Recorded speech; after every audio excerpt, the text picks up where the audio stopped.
How's everyone doing? I hope you've been well.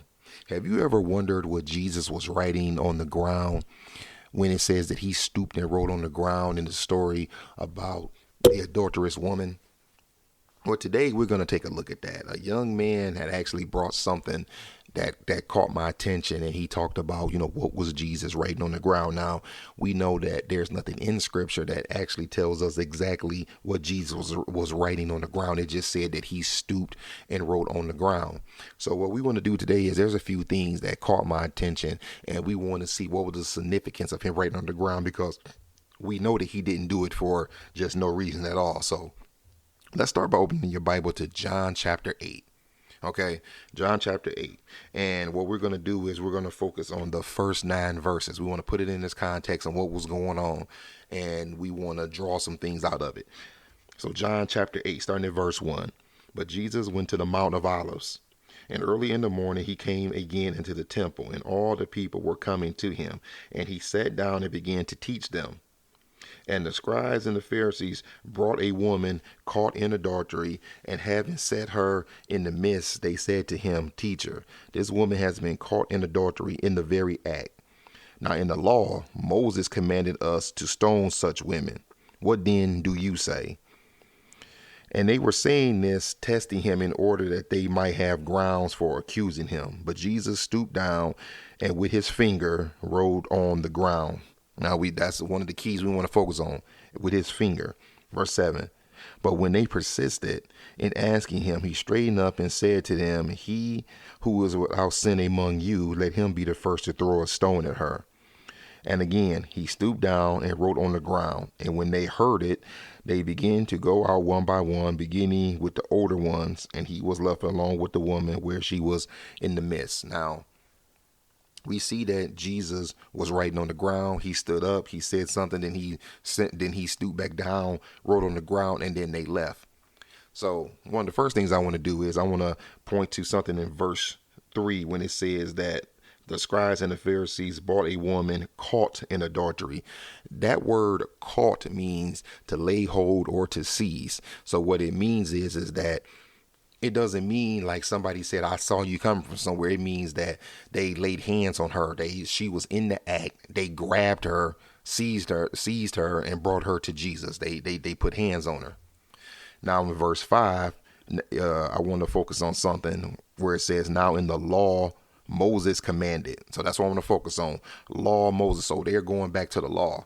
So let's look and see what they're talking about when they said that now in the law, Moses commanded us to stone such women. Let's go back to Leviticus chapter 20. So go back to Leviticus 20. And we are going to look at verse 10. Leviticus 20 and 10. If there is a man who commits adultery with another man's wife, one who commits adultery with his friend's wife, the adulterer and the adulteress must be put to death. Okay, so we're going to start there. Okay, I want to draw something here. Then in verse 7, when Jesus straightened up and he said, let him be the first to throw a stone at her. Let he who is without sin among you, let him be the first to throw a stone at her. We want to look at Deuteronomy chapter 17. So if you still have your hand in Leviticus 20, turn to Deuteronomy 17. Deuteronomy 17. Now, we're going to look at verse 7, but I'm going to read all 7 verses to put it in its context because there's something I want to draw out of this. Deuteronomy 17, starting at verse 1. You shall not sacrifice to the Lord your God an ox or a sheep which has a blemish or any defect, for that is a detestable thing to the Lord your God. If there is found in your midst in any of your towns which the Lord your God is giving you, a man or a woman who does what is evil in the sight of the Lord your God by transgressing his covenant, and has gone and served other gods and worshipped them, or the sun or the moon or any of the heavenly hosts which I have not commanded.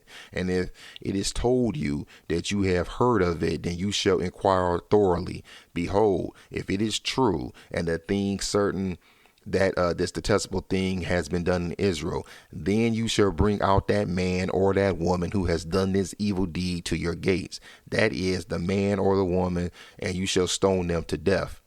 On the evidence of two witnesses or three witnesses, he who is to die shall be put to death. He shall not be put to death on the evidence of one witness. The hand of the witnesses shall be the first against him to put him to death, and afterwards the hand of all the people. So you shall purge the evil from your midst. Now, we see where the witnesses come in at. Now, yes, there are more than one witness here. That's the reason why Jesus said, let he who among you is without sin be the first to cast a stone at her. But also want to point out something. If you back up to where is verse, let's back up to verse 5. Then you shall bring out that man or that woman who has done the evil deed. Now, I have always been curious about this, and this is a side note, is that these scribes and Pharisees, they brought out the woman who was, quote, caught in adultery. Remember, caught meaning seized or laid hold on her, but they never say anything about the man. It's interesting that they didn't lay hold of him and bring him to, they didn't go to Jesus and say, teacher, this man and this woman were caught in the very act of adultery. Now, Moses said this, this, and this. What do you say? Notice that they only brought the woman there. Now, it could be, too, that what it says in the verse where it says that they were doing this as a means to trap him. But still, if they're, quote, going to follow the law, how come they aren't following the whole law? Now, how did Moses get this law? Now, remember, before we go back to Exodus, because that's where I'm going to have us go to next, remember what we read in John 8, that Jesus stooped down and with his finger wrote on the ground. So now I want you to turn to Exodus 31. So go back to Exodus 31. All right.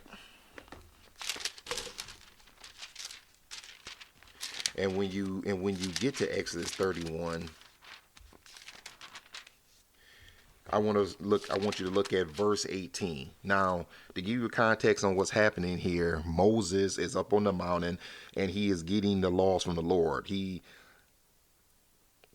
has been up here for a minute, and the Lord has been explaining to him all the things that he's supposed to tell Israel, how they're going to build the tabernacle, the signs of their Sabbaths, all of these things. But in verse 18, Exodus 31, and when he had finished speaking, he being the Lord, with him, that's Moses, upon Mount Sinai, he gave Moses the two tablets of the testimony, tablets of stone written by the finger of God. Now, we're tying this in because Jesus is on the ground writing with his finger when they immediately start talking about the law. When you go back to Exodus 31, we see that Moses had the stone tablets written by the finger of God. Now, could it be that Jesus is writing the law down on the ground verbatim the way that he gave it to Moses? Or could it be that Jesus is proclaiming himself to be the I am? Whatever it is, we're not sure, but whatever he was writing on the ground with his finger, it definitely caught their attention. Now, remember, this is before Moses broke the tablets. Now, let's look at this in the same context. Go over one chapter to Exodus 32. And I want to look at verses 15 and 16 in the same context. Then Moses turned and went down the mountain with the two tablets of the testimony in his hand, tablets which were written on both sides. They were written on one side and the other. And the tablets were God's work, and the writing was God's writing engraved on the tablets. It was God's writing engraved on the tablets. Now, we know who wrote this law on the tablets. Moses was up there getting the law, but those first two tablets, they were written by the finger of God. Same way Jesus used his finger, which I think that was on purpose, to show the Pharisees that he is the law, that he's the one who gave the law. Now, Moses reminds the people later that the finger of God wrote on these tablets. So turn to Deuteronomy 10. Excuse me. Turn to Deuteronomy 9. Deuteronomy chapter 9. Let's look at one more thing.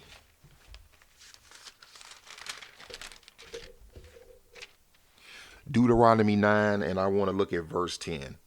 Now, remember, Deuteronomy is the repeat of the law. This is Moses later on rehearsing everything that the Lord has given Israel for all of these years. Deuteronomy 9, verse 10.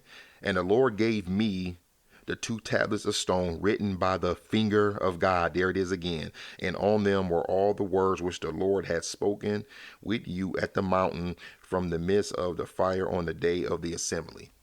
So what do we see here? Or, what's the point that I'm trying to make? The point that I'm trying to make is that I believe that in John chapter 8, this is another example of Jesus showing the people, in this case, the Pharisees and scribes, that he is God manifest in the flesh. He is second in the Trinity, one God, 3 different distinct people, and that he's showing them that it was him that was there, that he was there when these laws were given to Moses, and that the same laws that were written by God's finger, God is here now writing down in the sand. And I believe that's what he was trying to show them now. And maybe this is why they saw what he did. And it said one by one, from the oldest to the youngest, they turned away, because notice, nobody stoned her. All right. That was just a little food for thought and something to think about. If you haven't already, like, comment, subscribe. All of my information is in the description page where you can listen to my Through the Bible podcast. If you click the picture at the top of the Bereans Corner page right here on YouTube, you can click the link tree. It will also take you to where you can find the podcast and other things that we're doing. All right, people, that's all for now. God bless.